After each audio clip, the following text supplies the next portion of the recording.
Hello there, Only One Kenobi here, Only One, and welcome to the next episode of Only One Fans. It is episode 2, to be more exact. And last week there was a lot of good feedback from the first episode, which was the debut. So thank you for all those messages you sent.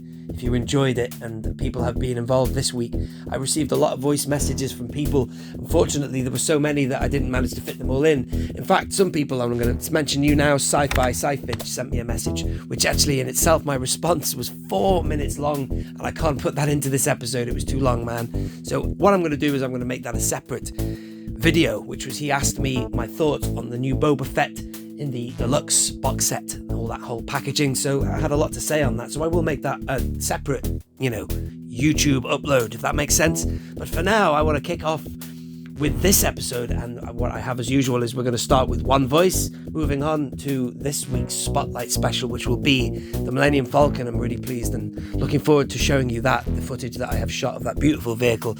And finally, of course, I will be opening what didn't get opened last week, which is the Clone Wars C-3PO, and that's quite a nice little figure. Now I've got it out of the packaging, so I do hope you enjoy this episode. Thank you once again for everybody who left a comment and a message last week, and I'm glad that you are enjoying the style and everything that is being put into this new series. Thank you for listening, thank you for watching. Let's kick things off now this week, starting with one voice. I hope you enjoy the show.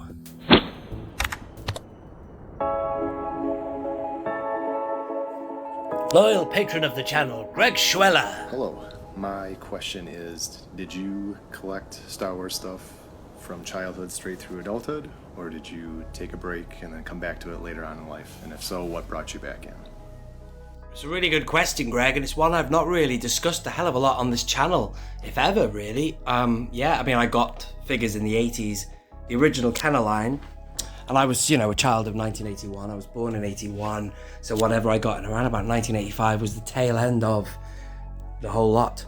So then I remember a period of a bit of a hiatus. Nothing. And I really desperately wanted Star Wars figures and there was nothing. And then I remember at the age of 16 I was, at that age I felt like I was just too old to be doing that kind of thing anymore. I bought myself this Vader here. And I vowed to myself that I would get more than just him, but that didn't happen straight away. I think after that, which was 1996 or 7, I bought him. Then the prequels happened, and then I got a few of the Phantom Menace figures. Not a hell of a lot, but by then I was leaving home. Off I went to university, and then that was it. I remember at the end of the university, they had a few Phantom Menace figures in, I think, a Poundland or something. They were selling for £1, so I bought a few of them. And that was it. Then eBay happened in 2004 for me. And again, I didn't go mad. I just bought a couple of things that I was missing. But, the bottom line is at one point, this happened, and that was I was, late 20s, 30 years old. In fact, no, I was 30. What am I doing? I'm lying to you.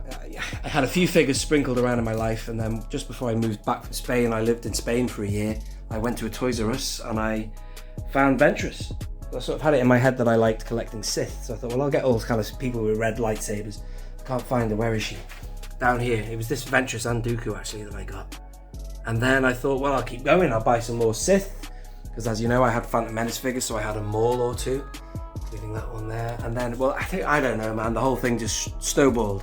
I tell you what, actually, I got back from Spain and they had really good figures in Tesco. which blew me away. I thought, my God, is this how good figures are? One of them was Luke Skywalker.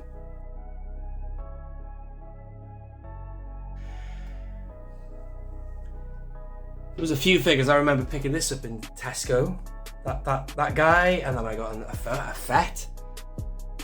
This Stormtrooper here is one that I got that caught my eye around that year, 2011, the end of 2011. I saw that, and I remember buying it, opening it, and thinking, my God, that's awesome. And it is awesome. That's pretty good, that, although it has been surpassed. We have got an even better head sculpt than that now. But you know what I'm saying? I thought, wow, the articulation points really struck me.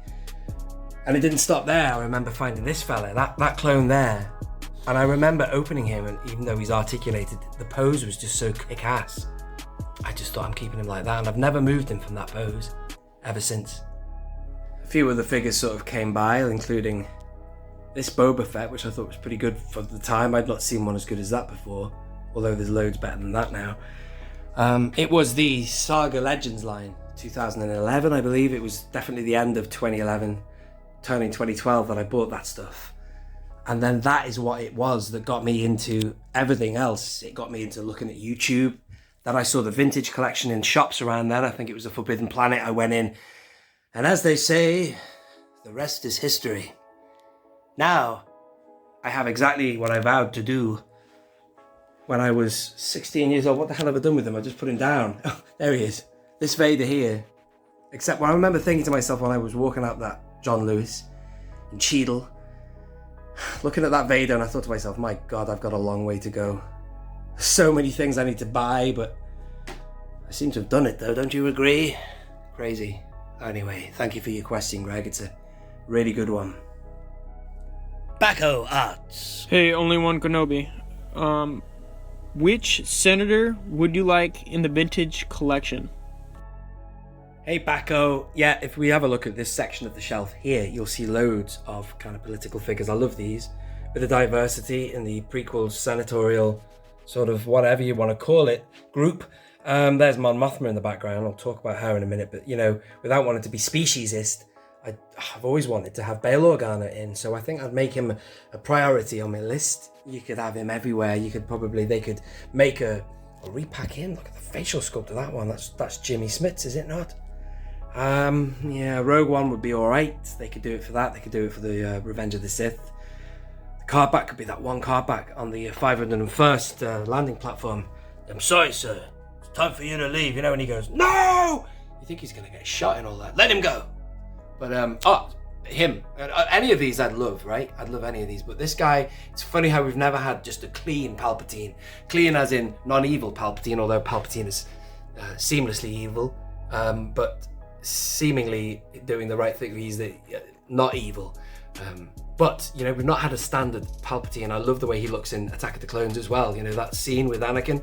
And so, they've finally given you your first assignment. I just think they could do with doing a Palpatine. You know, we all know how he looks here.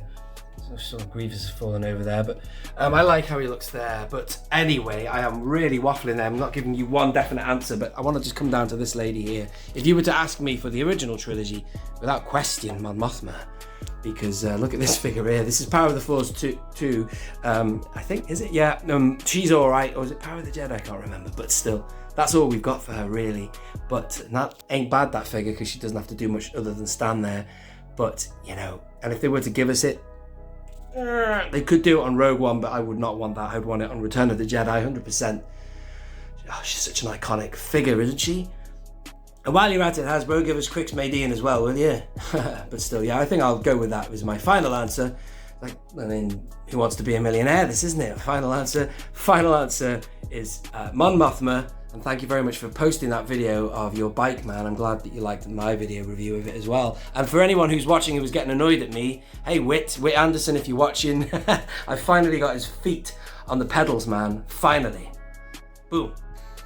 Luke Reynolds from Reynolds Reviews. Is there a vehicle or a ship that has been released in the vintage collection that you feel is a bit naff, and you think it desperately needs a facelift, or a ship or vehicle that has not yet been released that you think the line desperately needs? Yeah, that is my question, Nick. I would be really interested to know your thoughts on that.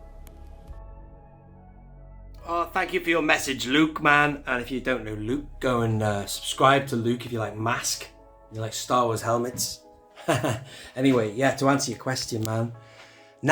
Well, it's tough because everything they brought out is pretty good. I will just point this vehicle out here, although it looks good, it's terrible. The joints on here are awful. The springs don't work, the clips break. That is naff. I never use that word, but still I'll use it since you have. That would be something on the list. What haven't they released? Well, let's go down here now. I want to talk to you about this here. This would have been wonderful in the vintage collection. Please excuse the dust. And that's another question people ask me. They say, how do you get rid of all the dust? Well, there isn't really that much dust in here. I keep this room closed off. But this vehicle here would have been awesome in the vintage collection, especially after you have seen how good speeders can be in the vintage collection. But this came out in the, what I like to call the kid line, the 5 POA line, whatever. But look, you see all that there it's detail, but if they just added a little bit of weathering on that, it would have been way better for adults and kids. I mean, come on. A child wouldn't say no to a little bit of weathering, would they? Or a younger kid or whatever. But, at the end of the day, it's adults buying this stuff anyway, mostly, but still. So that's from Solo. That's a good film. I like Solo. That's a shame. It's not necessarily naff, though, a bad vehicle, but I just thought I'd mention that it was a shame. I mean, look at that vehicle, that speeder in comparison, Luke. Look at the weathering and stuff on that. That's brilliant. That's a vintage collection, you see. All out. They've gone all out. Look at this detail there. And then when you come to that, it just looks cheaper, doesn't it? They've done a little bit of brushing there, but it does its job, man. But it's just a fraction of what it could have been, you know what I mean? Also, there's another vehicle as well. If I just slide in here, man. Whoa, this is uncut. This is a shame that we didn't get this. I bought this secondhand, actually, loose. This is, of course, as you know, the Bespin Cloud car. It's nice. It's from the Legacy collection, that. What were you doing, though, Hasbro, in the 40th anniversary year of Empire Strikes Back? Why didn't you bring this out? Well, there's lots of reasons why they didn't. They don't have to do anything like that. And they didn't. But it could have been done. And if the 6-inch line, say, didn't exist, maybe they would have done it. I don't know. I just don't know. But people would have bought it, no doubt. And just for people who have it in box as well, to know that you've got a modern equivalent of what was an 80s classic in your possession, then people would have bought it. They would have been all over it, wouldn't they? Who the hell are we kidding? But still, I have that in my collection. It's a good vehicle, but just sad that things like that didn't see the light of day for the 40th anniversary. And will they be done? I just don't know. There's so much stuff coming out now that they probably won't get around to doing this, but still, I thought I'd give that a shout to answer your question. I hope that is all right, Luke, and thank you for watching, and thanks for commenting, man. And I loved your Weetabix story as well, man. That made me laugh. Brilliant, man.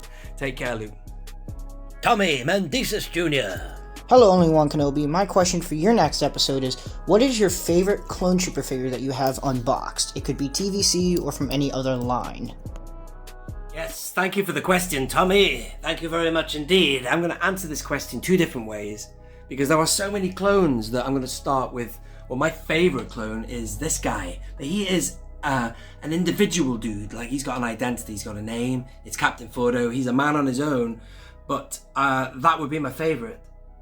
I love this. I love it. But there's other good figures as well. Before I tell you my absolute sort of favorite generic one, because I want to see this Cody. That's a brilliant figure. When you said favorite clone unboxed, well, I'm going to sort of think about a generic clone of a certain type. You've got phase 1, phase 2, and blah, blah, blah, of which my favorite figure is one I actually have mentioned already in another question. And it's this guy. This one here is brilliant. Although I'm a big fan of the VC45, and myself and Bosk's Bounty have had many not a heated discussion, but we've talked about this recently and our thoughts on this, and too skinny and blah, blah, blah. I love that figure, by the way. It's so sleek. Really seems screen accurate. But I think my favorite, and it is definitely balanced in size and proportion. This figure here, like I said before, set it off for me. It was when I opened this figure, after I opened the Stormtrooper as well that I showed you, I just thought, my God, what a great figure. The articulation, that's the first time I think I had an articulated figure in my hand, to be honest with you. And it was perfect. And I didn't care that I couldn't take the helmet off. VC-45, they've done a good job in giving you a scaled helmet that you can remove. But like a Stormtrooper in the original trilogy, these fellas don't take their helmets off. Oh no, actually they do. Sorry, on Camino, you see them. Yeah, moving around and taking their helmet off. So okay, I've got that slightly wrong there. But in battle, you know, they're just doing their thing. But in Attack of the Clones anyway. But this figure here, I just love it. I just remember thinking, wow, it just hit me. I thought, what a great figure. And you know, I hadn't touched a figure for, I suppose, almost a decade. And it had come a long way. It sort of struck me that figures had come a long way, if you know what I mean. And I think it's a really good clone, that. Awesome. Loyal follower and patron of the channel, Stuart Norris. Hi anyone, Stuart Norris here. Not really got a question to ask you, but just to say, wow, what a fantastic channel you have. I've really enjoyed watching your channel over the last year or so. Amazing how much it's grown. I think you've done a fantastic job. You're still doing a fantastic job, and long may it continue. Also to say, you have one of the best collections I think I've ever seen. I love the way you display your loose figures and your carded room, where it's just amazing. So yeah, many congratulations on reaching a good number of subscribers, and it won't be long before you hit that magical 10,000. Cheers mate, all the best. Just starting down here just because I was looking at the Revenge of the Sith shelf. But thank you, Stuart. That's a lovely message to receive. Thank you very much. And you know, you are a very loyal supporter of the channel. Patreon, I respect anybody who supports the channel that profoundly, you know. And you know, what can we say? What can I say other than thank you very much? That means more to me than, I won't say the classic cliche, than you'll ever know. I say that probably means more to me than this channel means to you. The fact that, you know, I do this channel because I'm a collector like you are, and I just happen to be someone who puts it out there or whatever. I'm glad you enjoy it. But the fact that you return that to me with the support you do is double or triple or whatever. It's amazing. So thank you very much. Collector 1970. Hello there, only one Kenobi. It is I, Collector 1970. I was wondering, would you perhaps like to see a Death Star Attack Briefing Room playset in the Vintage Collection? Thank you, Death Star 1970. Is it 1970 or 1975? I should know, really. How rude. Anyway, no, man. Thank you for your question. And, you know, I'm pointing at the wrong thing here because this isn't what you meant. When I first heard it, this is what I thought you were talking about. The Death Star attack. So, briefing room on the Death Star is where I always think of these guys, Tarkin and friends. But then you put in a separate message, you meant, no, you meant the Death Star 2. And I thought to myself, was there a briefing room on Death Star 2? But I thought about it a bit more, and you were actually talking about the Rebel pilots and stuff. That's what you mean, that briefing room in Return of the Jedi. I love that sequence, actually. And I love the music there from Johnny Williams. I'm with you too, you know? Brilliant.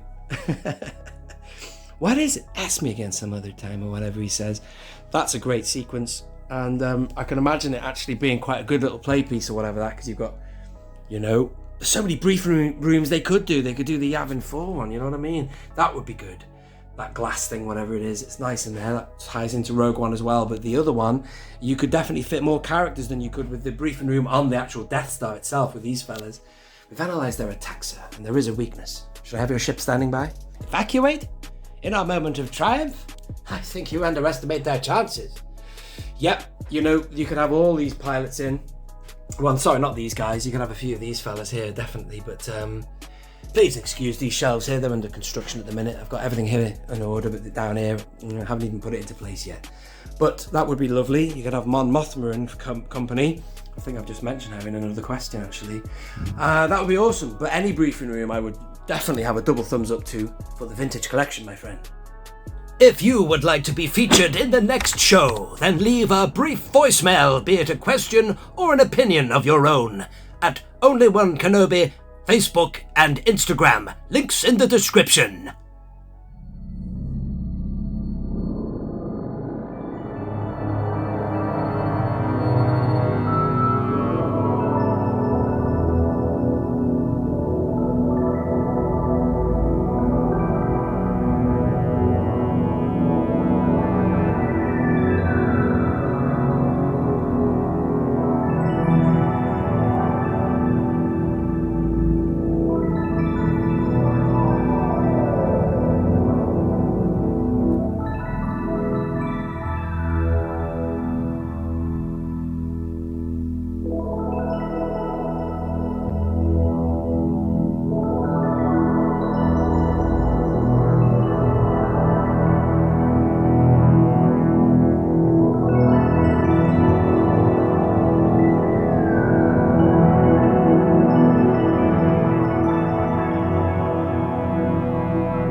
So, even though Ishi Tib won the vote last week, yeah, he won the vote between these two. I want to open this guy now, so I'm not going to have another survey like I did last week. So I put on a post, you know, should I open this guy or Ishi Tib? And everyone voted for Ishi Tib. And I can't wait to get this guy open now. Here he is. There's the look of the packaging. I've had him for a few years now. I got him in a job lot.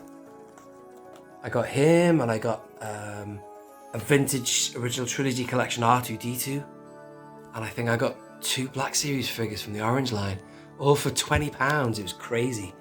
You know, one of those magical eBay bargains you get. Anyway, I'm gonna mount the camera now, and I'm gonna get him open. And the Krennic in the background. Well done, everybody who entered that competition. I'm gonna do the reveal of that, or whatever you call it. I'm gonna do a live stream and get a winner for that. Let's have another look at this packaging here. Look.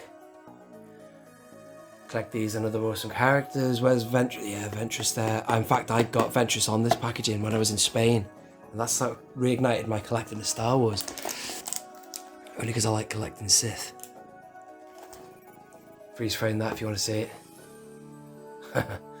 And the reason I wanted to open this is because, let's go down there.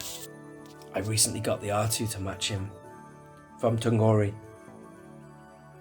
So I've now got a valid reason to open this 3PO. I didn't want to open him previously because I didn't just want him on his own, but 3PO is a classic.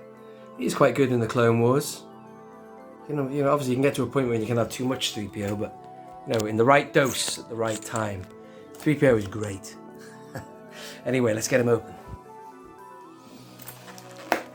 Oh yeah! I'm not gonna mess around. Just get him open, man. This is how you're supposed to do it, man. Rip it open. He ain't worth much on the secondary market now anyway, but anyway. So he's out. I wonder what his articulation's like. I'd imagine he's good because... Ooh. I can imagine him being good because well, you look at... This is a legacy collection, you know? It's bound to be good.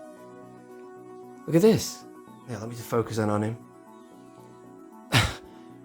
Good rotation on the head there. He has got exactly the same kind of articulation. It's funny actually opening this now. I feel like I'm staring at VC06. Look at him now. He looks very animated, doesn't he? Have you noticed how 3PO's voice in the Genndy Tartakovsky, I assume...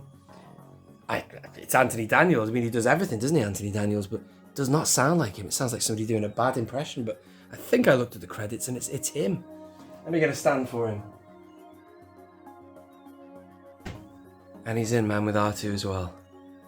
R2's got his rockets on there as well. I just thought I'd keep everything together. Alright, innit? In fact, you know what? I'm going to get the guy rotating. Yeah, great stuff. I like him. I'm glad I've got him out of the packaging. I've been meaning to open him for years. And now I've got this new show. I like the idea of, you know, opening random stuff miscellaneously. What is that on the back of his head? It's like a diamond. Look at that. What is that? I figured it out now. It makes his eyes glow. Let's have a look at him. Look at that. There you go. Wow, look at that. Awesome. Nice feature, huh? Glowing eyes, 3PO. Love that. Classic sunroof like in the POTF2. Great. Just the way the light was catching it was really bright. Yeah, this is the 3PO I mean, which I have him in the Endor chair, the Endor throne. Certain aspects are very similar. But obviously that is a realistic 3PO. Really nice figure, that one actually. Shame it's so, well, I was going to say shame it's so dull, but he does look dull sometimes in the movies. But there you go, there's this new one. But look at the character in his face. Yeah, you gotta love 3PO, haven't you, man? He means no harm to anybody. Do you know what? 3PO is the best in Empire Strikes Back. That's why that film's so good. Everybody hits their peak. And 3PO is just so subtle. Not entirely stable. I'm glad you're here to tell us these things. Chewie, take the professor in the back and plug him into the hyperdrive. Brilliant, that. Anyway, thank you for watching. I hope you've enjoyed that quick opening. And of course, he has his chum now, as acquired from Tungori. If you can stay on the spinner as well.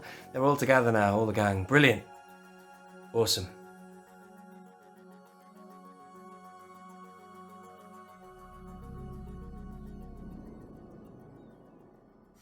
And ladies and gentlemen, just to close off today's show, thank you very much for watching this latest episode of Only One Fans.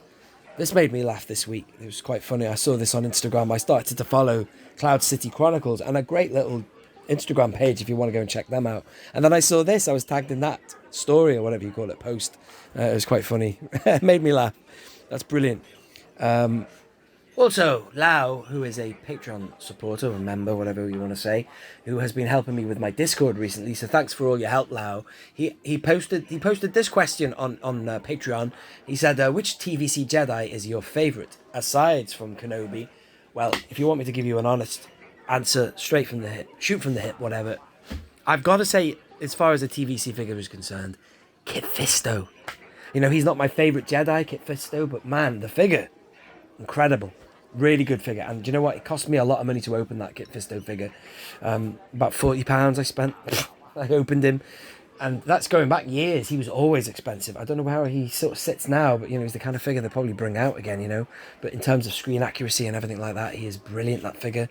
So thanks for that, Lau. Also, I just want to say very sorry to Ian Bowden. Hello! Also known as Buffy's Cave. You sent me a voice message this week, Ian, and a bit like the situation with Sci-Fi, I didn't have time to fit my answer for Sci-Fi in. I totally missed putting your question in as well. So I will sort that out, Ian, and I'll put that into the next episode. And if you would like to send me a message, either a voice message or leave a comment somewhere on the social medias, I will try and pick it up.